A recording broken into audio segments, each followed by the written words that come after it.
Bwana Falia, tafadhali mashkura ni mwanamchezo mwenzetu popote pale ulipo. Karibu tena dimbani. Jina langu naitwa Cisco. Njoo tuzungumze michezo bwana. Baada ya dakika 90 kutamatika, Young Africans kuruhusu sare ya 4 mfululizo dhidi ya Mtibwa Sugar. Wanatamtam wakatamiwa pale mkoani Morogoro kunani. Kama bundi vile anaendelea kuzengea mitaa ya Twiga na Jangwani. Karibu nizungumze bwana, na utusikie vizuri nini hasa ambacho kimesababisha Young Africans kupata matokeo haya ambayo si rafiki kwa upande wao kuelekea mbio za ubingwa wa ligi kuu ya soka Tanzania bara. Niko na Steven Mapunda Garicha, utakwenda kutusikia mengi na mazuri. Kwa vizuri wazee? Mimi niko vizuri binafsi. Yes. Mungu ni mwema. Haulalamiki? Silalamiki kwa kweli. Viungo vimekatika. Bwana mzee kwema? Kinyonge. Kinyonge. Lakini kwema. Kinyonge lakini kwema. Bwana sawa, hivyo ndivyo ambavyo mchezo wa mpira wa miguu umekuwa na matokeo ya kikatili kweli kweli. Kuna nyakati unaona kabisa ushindi unakuja kuyeyuka kama sikupotea dakika za mwishoni. Ndivyo ambavyo Young Africans wamefanywa leo, wamepokwa tonge kwenye mdomo. Nianze na wewe Steven Mapunda Garincha. Tukio ambalo limekuwa na mijadala mikubwa kweli kweli ni la mlinda mlango wa klabu ya Yanga baada ya kulalamika tokea lilipofungwa goli la Mtibwa la kuchomoa kama sikusawazisha, kuwa na furaha mpaka mpira unaisha na kumfuata muamuzi. Yeye anaona kwamba hakutendewa haki, alisukumwa na kukosa utulivu kucheza ule mpira. Kwako ni kweli mlinda mlango wa Yanga Djigui Diarra alisukumwa ama haikuwa hivyo ambavyo yeye anatuaminisha? Ukiangalia uelekeo wa mpira ulivyokuwa unaelekea, ulikuwa umeenda katika eneo ambalo Diarra alikuwa amesimama, katika eneo ambalo angeweza kucheza aidha kwa kuweza kuudaka au kuweza kupunch, kuweza kwenda eneo la mbali. Na basi na shaka yoyote yule mchezaji wa Mtibwa aliona kabisa kwamba mwenye ufasaha kuweza kucheza mpira huu kiurahisi alikuwa ni Djigui Diarra. Na ukiangalia hata yule mchezaji alipokuwa ameenda katika ile tukio, intention yake kubwa ilikuwa sio kwenda hata kuumiliki mpira, ilikuwa kwenda kuuvaa mwili. Mwanzoni nilikuwa sijaangalia kwa umakini zaidi, lakini nikapata faida ya kuweza kupata utulivu. Nilipokuja kutazama nikagundua kwamba ukiangalia Djigui Diarra alipokuwa ameruka na kuanguka kwake, ameanguka kama mtu aliye dive. Sasa alivyokuwa amedive, elekeo ambao amedive sio uelekeo ambao wa mpira, yani kiashiria cha kuona kwamba huyu alisukumwa, kwa sababu mpira ulikuwa unaenda katika eneo ambao alisimama, lakini the way alivyokuwa ameanguka ni adhifu mtu ambaye amedive. Kwa hiyo ile ni ishara tosha kwamba alikuwa ameweza kuchezewa katika mwili wake. Na hata ukiangalia mchezaji wa Mtibwa ambaye amefanya hilo tukio, ukimwangalia mikono yake ilivyokuwa, haikuwa mikono ambayo imeenda juu, kwa sababu mtu anapokuwa anaruka kunakuwa na viashiria vya kuonyesha kwamba huyu anaruka kwenda hewani. Ukiwa unaruka kwenda hewani, mikono haiwezi kuwa chini, mikono inakuwa iko katika eneo la juu. Lakini ukimwangalia mchezaji wa Mtibwa, mikono yake ilikuwa iko chini. Tafsiri yake ni kwamba yeye aliutumia mwili wake kuweza kupata faida katika ule mpira na hakuwa ameruka juu. Ukimwangalia Djigui Diarra alikuwa ameruka, na katika kuruka kwake eneo anapopata kwenda kuanguka ni eneo ambalo yeye alikuwa na dive kufuata mpira, yani inavyoonyesha. Lakini ukiangalia yeye alipokuwa ameruka, hakuwa mtu ambaye ameruka kwa lengo la kudive, alikuwa ameruka kwa lengo la kucheza mpira. Lakini alipokuwa amechezwa katika mwili wake, akapotezwa direction na kwenda katika eneo lingine, na mpira ukapita katika eneo ambalo yeye alikuwa amesimama. Kwa ukiangalia kwa faida zaidi, unakuja kuona kabisa kwamba Djigui Diarra alikuwa sahihi kuweza kulalamika eneo hilo. Na kwa nini amelalamika kwa kiasi kikubwa zaidi kiasi hicho? Kwa sababu hakuna faida ya VAR. Ingekuwa kuna VAR, ina maana kwamba lile tukio lingeweza kurudiwa na kuweza kubadilisha maamuzi, ama maamuzi kubaki vile vile baada ya maamuzi kujidhihirisha katika VAR. Lakini kwa sababu hakuna VAR, na ndio maana Djigui Diarra aliweza kurisk kwenda kumwambia mwamuzi wakati wa mchezo, lakini pia baada ya mchezo kumalizwa kwenda kumsisitiza kwamba kile ambacho kimetendeka hakikuwa cha haki. Lakini katika eneo hilo ni kweli kabisa Young African goli alofungwa ni goli jepesi kwa uwezo aliokuwa nao Diarra.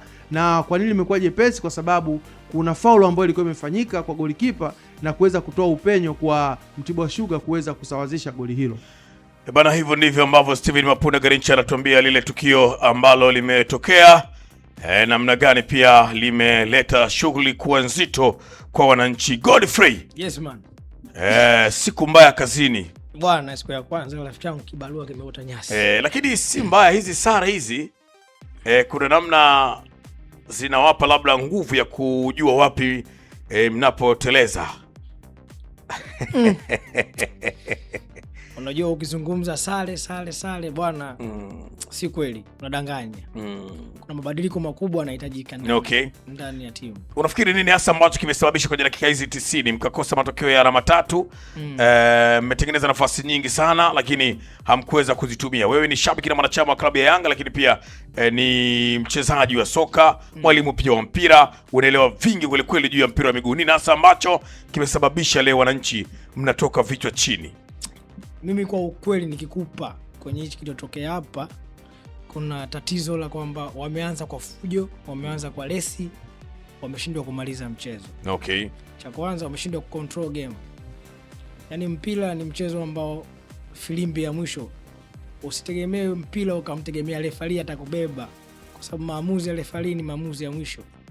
So walivyokuwa wanacheza wao na walivyokuwa wanacheza wenzao ni vitu viwili tofauti. Wenzao walikuwa wana save energy. Walikuwa wanacheza kwa save energy. Last minutes wamefanya kile walikuwa wamekipanga. Kwa hiyo tumekosa plan.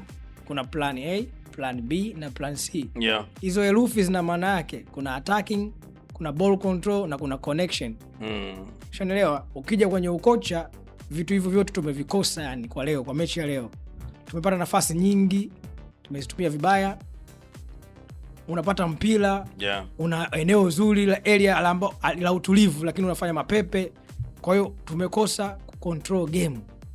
So ukija kwenye professional hii kama hii ya leo, ligi kuu, mechi nzuri, mechi ngumu, lazima tutulie kwanza. Kipindi yani kinahitaji utulivu. Lakini Yanga wameleta mapepe dakika za mwisho. Tumepata chance dakika ya mwisho. Unabutua mpira, unabutua kwa sababu gani? Hauna utulivu. Vile ulofundishwa na kocha ndio hivyo unavyofanya. Umeweka nguvu ya ziada. Je, umejifunza nini mazoezini? Utafanya nini? Unaelewa? Kwa hiyo kuna vipengele ambao wao wanavimiss, na hivyo vipengele ndio vinatukosi kila game. Game ya leo imetukosi kwa sababu game ya leo wao wametumia pupa kucheza mpira. Hawajatumia utulivu. Wangetulia vizuri, matokeo yangekuwa mazuri. Wewe unakuja tufunga dakika ya mwisho. Shukrani nzito kweli kweli. Steven Mapunda, mengi yanazungumzwa baada ya mchezo. Kama ukiingia mitandaoni utaona kuna mjadala mkubwa kweli kweli juu ya mwalimu wa klabu ya Yanga. Kwa hiki ambacho kinaendelea kutokea na hiki ambacho Young Africans wanaendelea kukivuna, unadhani ni kweli mwalimu ni sababu kubwa ya Young Africans kupata sare hii ya 4 sasa mfululizo na kukosa ushindi kabisa, ama ni timu labda uchovu, ratiba na vitu kadha wa kadha ndivyo ambavyo vinasababisha Yanga ikose ushindi wa alama 3? Mimi ni muumini ambaye huwa naamini sana katika nyakati, lakini pia naamini katika resources. Ni muumini wa hivyo, lakini pia wakati mwingine huwa ni muumini ambaye huwa anapenda kutoa nafasi kwa mtu kuweza kumpa nione performance yake inakuaje. Lakini kwa kipindi hiki nadiriki kabisa kusema kwamba upande wa mwalimu wetu ndio ambaye tunamwamini kabisa kwamba anaweza akafanya jambo kubwa la mpira, ambaye ni Dominic Salamba, kwa sababu wachambuzi wengi tunakuwa tunajifunza kwake. Aliwahi kusema katika mchezo ambao ulichezwa na dhidi ya Simba kule Zanzibar, akasema kwamba mwalimu wa Yanga kuna nafasi ambazo anazitengeneza katika timu zinakuwa hazina mantiki sana na kuweza kuweka balance ya timu. Anapata wakati mgumu sana kuweza kuvuka hata Pasaka. Mone? Mwalimu aliongea hivyo, lakini mimi nilitoka kuongea na vyombo mbalimbali nikiwa najaribu kumpa nafasi. Lakini kwa mchezo ambao tumeweza kuona, mchezo uliomalizika na mchezo huu, mimi naweza nikasema kwamba mwalimu wangu Dominic Salamba kuna kitu ambacho alikuwa amekiona. Kwamba timu inakosa balance pale ambapo plan A inapokuwa inafeli. Wakati plan A inafeli, plan B inafanya kitu gani? Kwa mfano ukiangalia Mudathiri amecheza dakika nyingi sana kabla ya kufanyiwa mabadiliko. Maxi amecheza dakika nyingi sana. Ukija kumwangalia Alan Okelo amecheza dakika nyingi sana. Ukija ukimwangalia mtu kama Mwanengo amecheza dakika nyingi sana, ambapo mwisho wa siku kilichokuwa kinatakiwa ni kuweza kutengenezwa ubunifu. Young Africans kwa sasa tunakubali kwamba mbunifu ambaye alisalia pale ni nani? Ni Pacome Pierre Zouzoua. Lakini ukiangalia hali ya mchezo wa leo, Pacome alikuwa ameshakataliwa toka mapema. Kwa hiyo ilitakiwa kwamba sababu yake iweze kufanyika toka mapema. Lakini pia ukiangalia kuna aina ya wachezaji ambao wapo katika klabu ya Young African hawapati nafasi ya kutumika. Kwa mfano kama Abubakar Sam Shwaboy, mtu kama Farid Musa Maliki, umeelewa? Mtu kama Azizi Andambwile ambaye mwanzoni mwa msimu alianza kupata nafasi lakini baadaye akaipoteza ile nafasi. Umeelewa vizuri? Yes. Kwa timu kama hii sasa hivi ishaanza kuparaganyika, kwa maana kwamba wale key players kupotea, kulikuwa kunatakiwa kuanza kufanyika approaching za watu wapya kuja kutengeneza kitu kinaitwa rejuvenation katika timu, lakini ukiangalia kocha huyu ameshindwa kuifanya hiyo kitu. Kwa hiyo mimi naweza nikasema kwamba Pedro Gonçalves kwa sasa atakuwa na wakati mgumu sana kwenye kuelekea matukio mengine ndani ya Young African, kwa sababu ukiangalia kwenye namba sasa, tunarudi kwenye namba. Young African msimu huu wamecheza mechi 16 mpaka hivi sasa wameangusha alama 10. Ni kitendo ambacho hakijawahi kutokea kwa Young African toka kipindi cha Nasreddine Nabi akiwa anaanza kuchukua ubingwa. Yaani unacheza mechi 16 afu unaangusha alama 10, haijawahi kutokea. Msimu ukiangalia msimu uliopita aliweza kuangusha alama dhidi ya Tabora, aliangusha alama dhidi ya Azam akapata sare, aliangusha alama 7. Anahama akiwa ameangusha alama 7. Msimu wa nyuma aliangusha alama 6. Umeelewa vizuri? Msimu wa nyuma aliangusha alama 4. Si umeelewa vizuri? Msimu huu anaangusha alama 10. Si umeelewa? Yeah. Ni kitu ambacho hakijawahi kutokea kipindi ambacho cha Yanga kuwa Yanga ya mafanikio, okay. Kipindi ambacho Yanga ya kuogopwa. Kwa tafsiri yake ni nini? Kwamba kwa matokeo haya yanakwenda kutengeneza confidence kwa timu zingine wanapokuja kukutana na Yanga kwamba kila jambo dhidi ya Yanga linawezekana, ambapo hiyo sasa inakuwa hatari zaidi kwa bingwa mtetezi kuweza kuutetea ubingwa wake. Umeelewa vizuri hapo eh? Yes. Kwa hii inakwenda kutengeneza hatari zaidi kwa upande wa Young African. Unakwenda kujiuliza maswali. Mchezo wa mwisho wa Mtibwa alicheza dhidi ya Azam, alipotea kwa goli 3. So umeelewa vizuri? Baada ya hapo sawa, alipata time ya kuweza kupumzika, lakini ukija kuangalia ile quality waliokuwa nao Mtibwa Sugar na quality waliokuwa nao Young African ni sawa? Jibu la msingi sio sawa. Quality la benchi la ufundi waliokuwa nao Young African na quality la benchi la ufundi waliokuwa Mtibwa ni sawa? Jibu sio sawa. Quality iliyopo katika uwekezaji wa Young African na quality iliyopo katika uwekezaji wa Mtibwa ni sawa? Sio sawa. Kwa hiyo kuna wakati mwingine mbali ya fatigue, mbali ya mlolongo wa mechi, kuna vitu ambavyo vinaamua game kuweza kuwa ya tofauti kwa upande wa timu ambayo inaonekana kwamba kila kitu kinakuwa kinalei upande wake, lakini Yanga wameshindwa kuitumia hiyo nafasi. Kwa hiyo mimi nafikiri kwamba inaweza ikaleta wakati mgumu zaidi kwenye kuelekea michezo mingine ambayo sasa hivi inaenda kutengeneza confidence. Young Africa ameweza kuokota alama 3 mbele ya Namungo, ambaye pia alama 3 hizo zilikuwa ni alama za jasho na damu. Young African ameweza kuokota alama 3 mbele ya Prison, ambazo alama 3 hizo zilikuwa za jasho na damu.